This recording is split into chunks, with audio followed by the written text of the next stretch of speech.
Setelah lamaran, Aurel Hermansyah akan segera menggelar prosesi siraman pada Jumat tanggal 19 Maret tahun 2021. Hanya saja acara tersebut terasa kurang, sebab Aurel telah memastikan ibu kandungnya, Krisdayanti, absen pada momen spesialnya itu.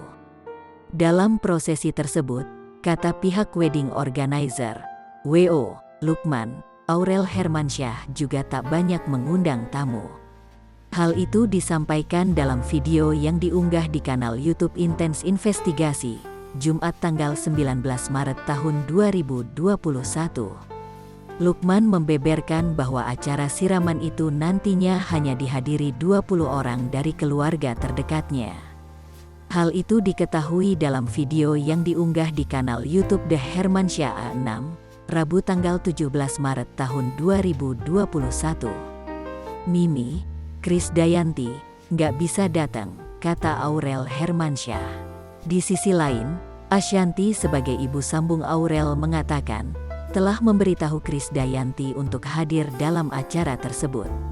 Namun memang karena satu dan lain hal, Krisdayanti terpaksa berhalangan hadir dalam salah satu prosesi pernikahan putri sulungnya.